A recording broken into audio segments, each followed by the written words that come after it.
검찰, 청압수수색하고 특임검사 임명하라. 동맹의 중요성, 매티스 장관 사임 편지 공개. 구독자님 4가지 문제를 드릴 테니 한번 맞춰보세요. 1. 청와대 경내에 있는 절 이름은? 정답은 민간인 사찰. 2. 청와대 민간인 사찰 안 중앙법당에 모신 불상 이름은? 정답은 내로남불. 3. 청와대에서 매일 처마시는 물은? 정답은 불순물. 4. 청와대 뒷마당에 내리는 눈은? 정답은 기밀누설. 5. 청와대 연못에 키우는 물고기는? 정답은 미꾸라지. 최근 문재인 정권 청와대 민정수석실 산하 반부패 비서관실 특별감찰반의 전방위적 민간인 사찰 의혹 파문과 관련해 현 정권의 행태를 풍자한 세태풍자라는 제목으로 12월 21일 페이스북에 게재된 뒤 페북 사용자들 사이에서 활발히 공유되고 있는 글이 화제를 모으고 있습니다. 이 글을 올린 페이스북 이용자는 이와 함께 핑계로 성공한 사람은 핑계라는 노래 제목으로 히트를 친 김건모 뿐이라며 호미로 막을 일을 가래로 막지 말지어다라고 문재인 정부의 민간인 사찰 의혹 대응에 대해 비판하기도 했습니다. 김태우 수사관이 작성한 보고서 리스트의 파장이 점점 커지고 있는 가운데 김태우 수사관은 아직 공개되지 않은 첩보 보고서 리스트가 따로 있다고 채널A를 통해 밝혔습니다. 김 수사관은 동향 폴더 이외에 고위 인사 비위 관련 민감한 내용이 담긴 첩보라는 이름의 폴더가 따로 있다고 주장했습니다.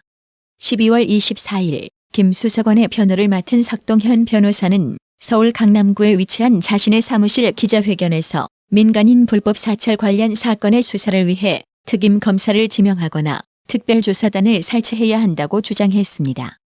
청와대 반부패 비서관실과 특별감찰관실 등에 대한 압수수색이 필요하다고도 강조했습니다.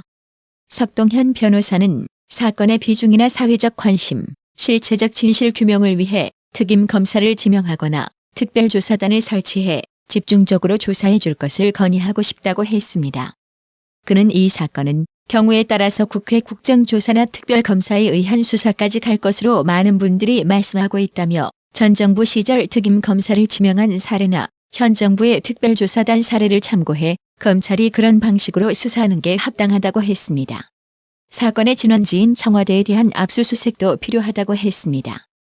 석동현 변호사는 변호인 입장에서 이 사건 관련된 중요한 자료가 인멸되거나 훼손될 가능성이 있다는 점을 염려한다며 검찰에서 청와대 반부패 비서관실과 특별감찰반실을 즉각적으로 압수수색해서 자료를 확보하는 게 매우 중요하다고 했습니다. 그는 일부 보도에 의하면 청와대 박형철 반부패 비서관과 이인걸 전 특별감찰반장이 당시 특감 반원 컴퓨터 등을 모두 폐기했다는 주장도 나온다며 검찰이 다른 적폐 사건을 수사할 때와 같은 정도로 압수수색을 해주기를 바랄 뿐이라고 덧붙였습니다. 김태우 수사관 측은 검찰 수사의 일원화도 촉구했습니다. 청와대가 공무상 비밀 누설 혐의로 김태우 수사관을 고발한 사건은 수원지검에 배당돼 있습니다. 자유한국당이 청와대 임종석 비서실장과 조국 민정수석 등을 고발한 사건은 서울 동부지검에서 담당하고 있습니다. 석동현 변호사는 피고발인인 김 수사관이 사건은 청와대 비서관이나 특감반장도 반드시 함께 조사를 받아야 하는 상황이라며 서울 동부지검에 이첩된 사건 역시 김 수사관이 가서 진술하고 조사받아야 할 사건이다. 그런 점에서 병합해 수사하는 게 맞고 검찰에서 이 사건을 굳이 쪼갠 것에 대해서는 의문을 갖게 된다고 했습니다. 석동현 변호사의 주장처럼 현재 다수의 언론들도 동일한 사건을 쪼개기로 사건을 배당한 저희를 아주 수상하게 생각하고 있습니다. 특히 검찰 안팎에서조차 납득하기 어렵다는 반응이 많다고 합니다. 사실상 뿌리가 같은 사건을 두 곳으로 쪼개서 수사할 이유가 없다는 것입니다. 김태우 수사관의 공무상 비밀 누설 혐의를 수사하려면 그가 만든 첩보 보고서 등이 비밀에 해당하는지, 민간인 사찰 소지가 있는지, 윗선으로 보고가 이루어졌는지도 수사해야 합니다. 이는 자연스럽게 김 수사관 상관의 직권 남용, 직무유기 혐의와 연결될 수밖에 없습니다. 그런데 이를 나눠서 수사할 경우 시간도 많이 걸리고 수사 동력도 떨어질 수밖에 없다는 것입니다. 이 때문에 검찰이 수사 의지가 없는 것 아니냐는 지적이 나오고 있습니다.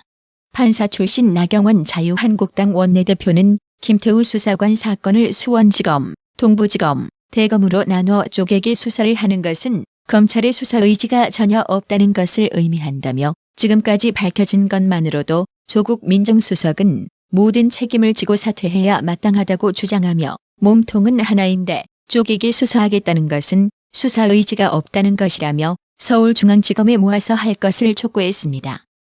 수사 시작하기 전부터 동일한 사건 쪼개기 배당으로 잔대가리 트는 거 보이시죠? 살아있는 권력이 개입된 청와대 불법 민간인 사찰은 특검과 국정조사를 할 수밖에 없는 구조를 지녔습니다. 그래서 문화일보는 실세 앞에 작아지는 검찰, 김태우로 또다시 시험대에 들었다고 했습니다. 더 이상 시간 낭비 말고 자유한국당은 지금이라도 특검법을 발의하길 바랍니다. 또한 증거인멸 우려의 이유로 관련자들을 전원 구속 수사해야만 할 것입니다. 12월 23일 오후 국회에서 청와대 특별감찰반 진상조사단 기자회견을 연 자유한국당은 청와대 특감반이 공공기관장도 아닌 민간인인 박용호 창조경제혁신센터장을 사찰해 해당 정보를 대검찰청 등 외부 기관으로 이첩까지 한 사실이 드러났다며 이첩 목록 맨 아래에 이인걸 특감반장에 잡힐 서명이 있다고 밝혔습니다. 진상조사단 소속 김용남 자유한국당 전 의원은 지난해 11월 23일 작성된 특별감찰반 첩보 이첩 목록에는 같은 해 7월 4일부터 11월까지 김태우 수사관이 생산한 첩보 중 감사원, 대검찰청 등 외부 기관에 이첩한 14건이 적혀 있다며 3번 목록에 있는 서울창조경제혁신센터장 박용호 비리 첩보는 정확히 7월 24일 대검에 이첩된 것으로 나와 있다고 말했습니다. 김용남 전 의원은 청와대가 이 문건의 내용을 부인하려면 이첩 목록에 서명을 한 이인걸 반장이 자신의 서명이 아니라고 부인하든지 아니면 해당 문건 자체가 위조됐다고 해야 할 것이라고 말했습니다. 그러면서 당에 접수된 제보에 따르면 김태우 수사관이 수집한 박용호 센터장에 대한 첩보를 접한 청와대 민정라인 상부자들이 국정농단의 냄새가 풀풀 나는 첩보라며 무척이나 좋아했다고 한다며 해당 첩보를 검찰 등으로 보내 적폐수사에 활용하도록 청와대가 나선 것이라고 주장했습니다. 이처럼 문재인 정권 청와대의 전방위적 민관 불법 사찰 지시 파문이 일파만파로 확산되고 있는 가운데 12월 24일 자유한국당 소속 김문수 전 경기도지사가 문재인 청와대가 불법 사찰대임이 드러나고 있다고 비판했습니다. 김문수 전 지사는 자신의 페이스북을 통해 문재인이 적폐다. 적폐가 적폐다라며 이같이 말했습니다. 이어 정의의 사도인양 적폐 청산 칼을 휘두르던 문재인 청와대가 왜 이 모양일까요?라고 물으며 첫째, 자신들만 옳다는 독선은 반드시 독재를 낳기 때문. 둘째, 자신들을 빼고는 모두 적폐로 청산돼야 한다는 생각 때문. 셋째, 문재인 정부는 혁명 정권이기 때문에 무슨 일을 하든 정당하다는 생각 때문 등 세 가지 이유를 제기했습니다. 아울러 그는 모든 좌익 혁명 세력이 모두 똑같은 길을 걸었다며 소련의 비밀경찰 KGB, 동독의 슈타지, 북한의 국가안전보위성이 그렇다고 지적했습니다. 그러면서 기존의 헌법, 법률, 제도, 관습, 문화, 도덕이 모두 적폐라는 붉은 생각이 바로 적폐를 낳는다며 붉은 주사파를 청와대에서 몰아내지 않으면 불법 사찰은 끝나지 않는다. 문제는 문재인이다라고 비판했습니다. 대선 지지율 절반도 못 넘기고 당선된 주제에 자신들 혁명이 정당하다는 생각. 빠른 시일 내에 심판받게 될 겁니다.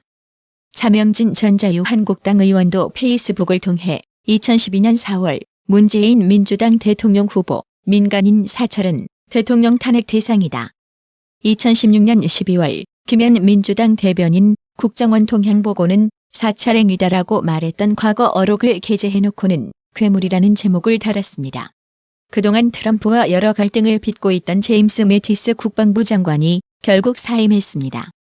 미국 현지 시간 12월 20일 CNN 방송과 워싱턴 포스트에 따르면 이날 공화, 민주 양당에서는 매티스 장관의 사임에 충격, 낙담, 공포와 같은 반응이 공통적으로 쏟아졌습니다.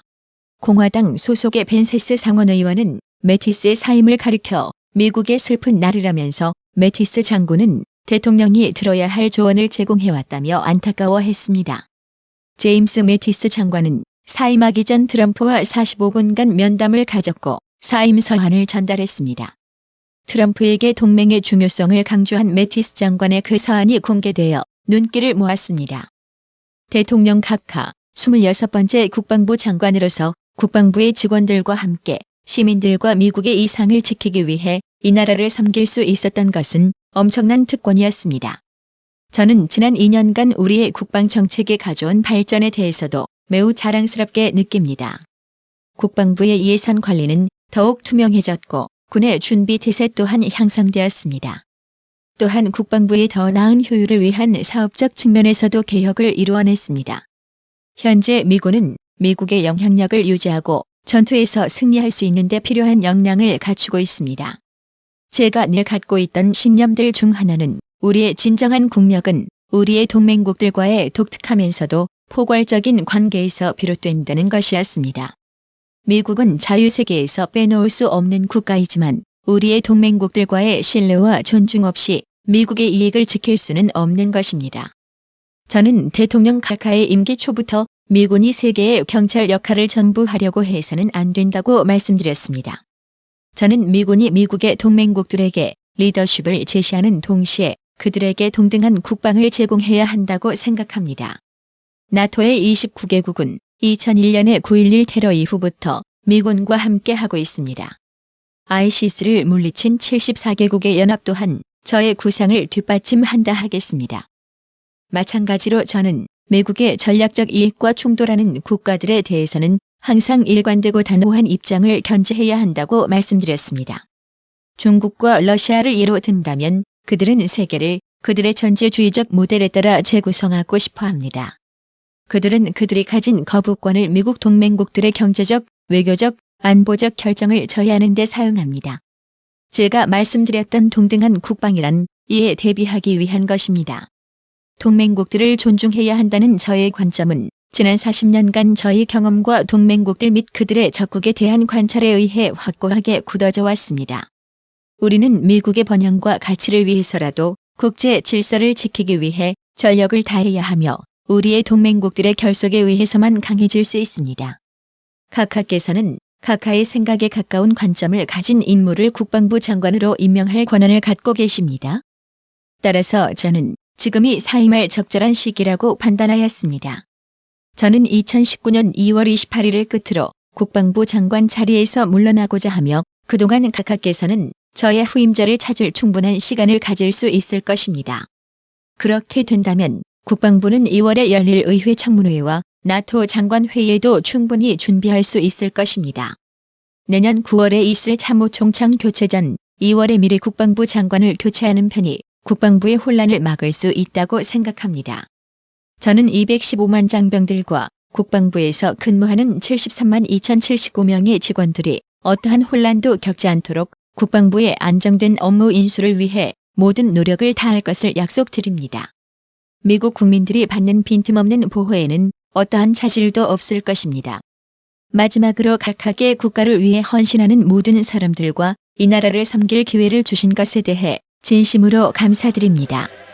제임스 매티스. 사임하면서도 미국의 안보와 동맹의 중요성을 역설한 제임스 매티스. 이미 다양한 경로를 통해 제임스 매티스 장관이 트럼프에게 한국과의 동맹은 굳건히 유지되어야 하며 변화를 주면 안 된다고 강조하며 마찰을 빚었던 소식도 우리는 알고 있습니다. 경애하고 존경하는 제임스 매티스 장군님.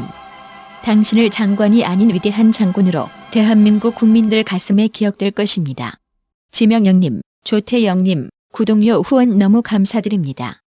즐거운 크리스마스 시즌 잘 보내시길 바랄게요. 나라의 TV는 보다 더 양질의 컨텐츠를 생산하기 위해 자발적 구독료를 후원 형식으로 받고 있으니 많은 성원 부탁드립니다. 시청해주셔서 감사합니다. 구독은 꼭 눌러주세요.